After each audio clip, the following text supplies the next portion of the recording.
welcome anyone that's listening. Thank you for showing up, if you are listening. First article is from the News Trace. Explosions in Russian sky, objects flying over Argentina, and other mysteries hidden in CIA files on UFOs. If you don't know, that's all the files that have been released by the CIA on the Black Vault website that you can access for free. You can download them. There's almost, a little over 2,700 pages, about 713 documents, I think it is. And some of those documents, of course, contain multiple pages. And then, as they discuss in this article as well, there are still, some of the articles are incredibly difficult to read. The ink is blurred. There's still blacked out sections. So, of course, not everything is being revealed. There's still names. There's still locations. A lot of things are still classified. There is a bit more, obviously, with all the pages. You do get a lot more information. But here particularly, they go into what encompasses, I think it's 12 pages. I think it's like 12 pages in the whole CIA release bit, or 12 documents, I should say, that involves Leon Davidson. So it says here, the message from space. A recurring theme in several of the CIA documents is referencing to an audio tape that would contain a message from space. Most of them refer to Dr. Leon Davidson, one of the most prominent scientists who was part of the team responsible for designing the atomic bomb. These documents state that Davidson is pressuring the CIA to give them a verbatim translation of the message from space and the identification of the transmitter it came from. The scientist is told that the signal is actually in Morse code and comes from a licensed radio station in the United States. However, the scientist insists that the characteristics of the sound on the tape are not Morse type. The documents speak of message from space that a prominent scientist wanted to decipher. Okay. It is even stated that Davidson would have threatened the CIA with revealing in a magazine an alleged extraterrestrial activity, and the intelligence agency would be covering up. In document C055-15650, it reads, "We would like to fire this man once and for all. If we can't get this information, Davidson is going to pressure us to get permission to use the Chicago office poster and other U.S. government posters that he has received on this matter in an article for Space Magazine." Later, they warned that the scientist could publish criticism of the Air Force for hiding information about flying saucers. They concluded by stating that Davidson is not stupid and ATIC is treating him like one, referring to the fact that they were not going to convince him that the message was Morse code. Frustrating and not getting the information he asked for. Davidson did indeed publish his articles, one of them titled "The Air Force and the Flying Saucers, Part 3, The CIA Gets Involved with the Flying Saucers." This note was referenced to another declassified document referencing to a visit by Davis to the CIA headquarters in Chicago and a possible relation of the location of these by the scientist. So they do cut a little bit out of the story, actually. So the story is that there was these two sisters recording a radio program. As they were recording the radio program, a sound came over. They recorded it, and it was claimed to be a message from space. So the CIA claimed that it was just Morse code that was picked up from one of their radio stations or one of their transmitters, and it wasn't a big deal. Davis claimed that it didn't sound like Morse code, and then it wasn't, and then he wanted the actual tape, or he wanted the information on it being investigated. So one of the things the CIA did was they actually destroyed the tape, because in there they claimed that they knew exactly where it was from, and so on and so forth, so they destroyed it. Davison, on the other hand, he wanted to know the actual location of the military base that did the transmitting, and he wanted to actually know the individual that did the transmitting, which, as you read through these articles, you see more and more that initially he's a bother, but he starts pressuring them, and they are kind of ignoring him. I mean, it says up here that they were, one of the reasons that he's not stupid, and one of the reasons is because they were using like the lowest level individuals to deal with him. So that was one of the issues where they were treating him pretty simple.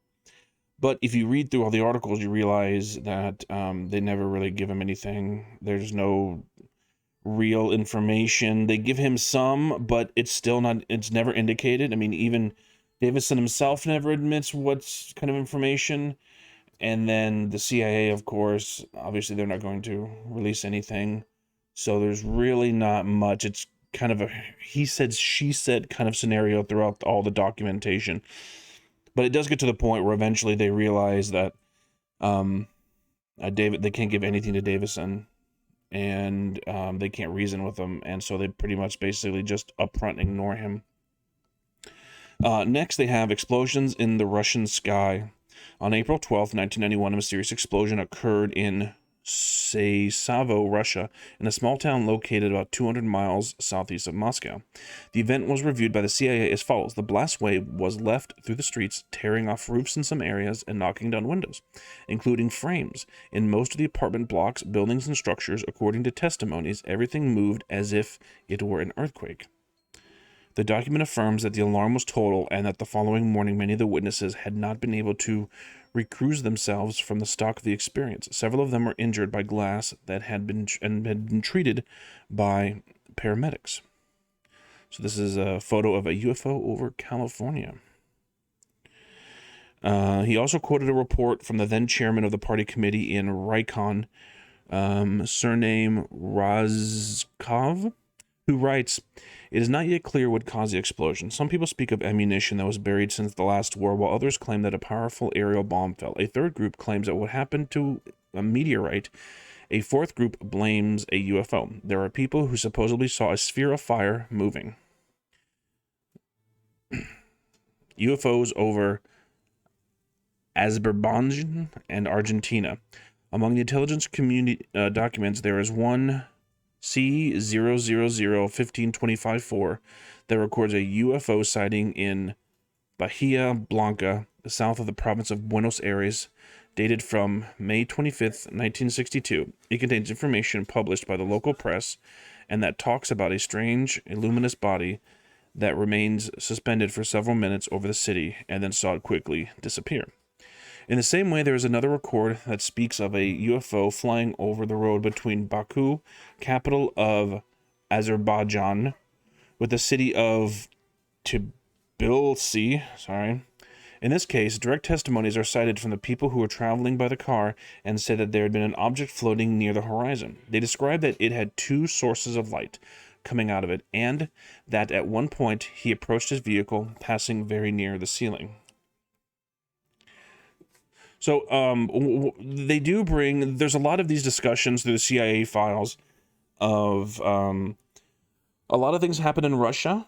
There's a lot of discussions in Russia, South America, there's several. The one thing that I haven't seen mentioned, which I think is really odd, is it seems small, but when you look through the files, some of the later files, they're not really organized, but there's a large group of files where the CIA was simply monitoring television stations and radio stations. Like, if there was a program about UFOs on a Russian TV station, they had a file on it. If there was a radio program about a Russian sighting, they had a report on it. If there was a television program in Colombia about crop circles, they had a report on it. So to me, like, the weird thing is like, yeah, I mean, when you have people talking about they saw something or there was an explosion, alien craft, like, those are of course stories you would think the CIA would monitor. But when you see over and over again, you see them referencing TV stations, radio stations, like local things, that really shows you that they really were casting a really broad net when it comes to their complete uninterest in the UFO topic. All right, well, I rambled. Thank you. So my next story is an odd, perhaps paranormal story, maybe ghostly. Not entirely sure, to be honest, but it comes from Cambridgeshire Live, and it is authored by Freddie Lynn. Boy spots disturbing ghost of Frankenstein in Cambridge window. When father and son returned the next day, the monstrous figure in the window had gone. Which makes sense. I can't imagine that a ghost would hang out in the window for forever, or Frankenstein would hang out in the window that long. It was a dreary night of January that a young boy beheld a disturbing figure high up in window, which might perhaps be the accomplishment of one mad Cambridge scientist. On Saturday night, January 16th, while the rain pattered dismally and the lights had burned low, 11-year-old Lorez Weller stared up at the window of a Cambridge University building in Sidgwick Avenue, Cambridge. Though the half-exhausted light, he figured a figure silhouetted in the window, its bulky body and long extended fingers casting foul shapes through the gloom. Lorenzo noted the monster's unnatural and rectangular head. A breathless horror and disgust must have filled the young ghost hunter's heart. I'm sure it was Frankenstein's monster's successor, come alive and haunting the deserted university building during the present lockdown, Lorez said after he spotted the monster during a walk after a day of revision. It was a very large, dark figure. It has a massive body, long, scary fingers, and a kind of rectangular head. I was immediately sure that it was Frankenstein's monster, or perhaps his son.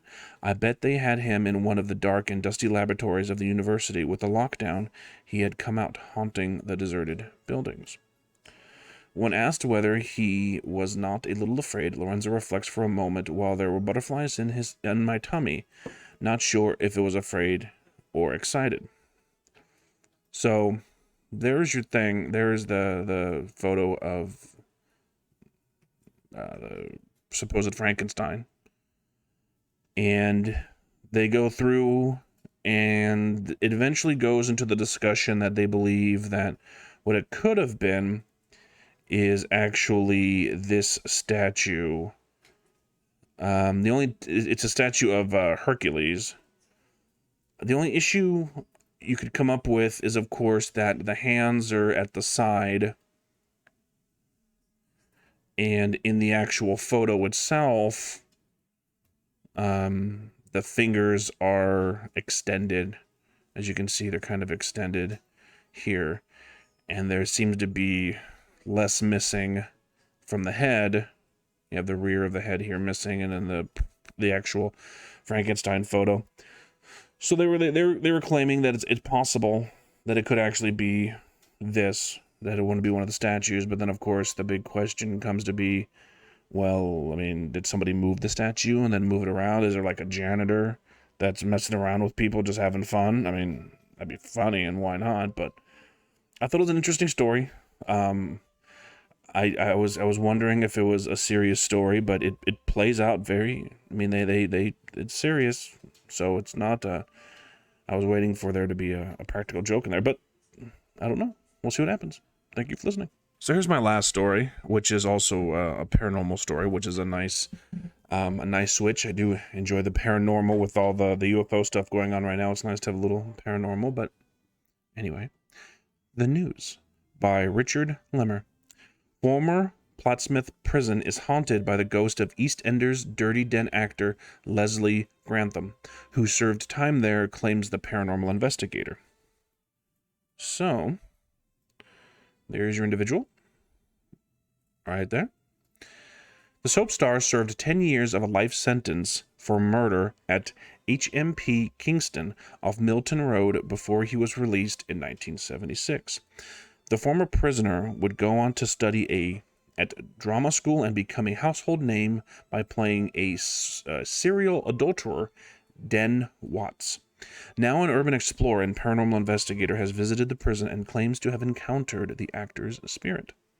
Spook hunter Carl Hassel told The Sun on Sunday's newspaper, "We heard what sounded like Dirty Den's voice saying release them and search them. I asked, is there anyone here with us now? And I got a reply of yes. Grantham was imprisoned after the killing of a cab driver during a botched robbery in Germany in 1966. He landed the role he would turn into Dirty Den in 1985, playing the unlikable pub landlord for 3 years before leaving the show in 1989. The small screen legend died in 2018 at the age of 71. HMP Kingston is set to become a 260-home development with work to transform the site beginning last January. It was closed by the Ministry of Justice in 2013 and sold in 2014. So, don't build things over where dead people are. If you've seen Poltergeist, you get the idea. If you're still listening, thank you for listening. Have a good day.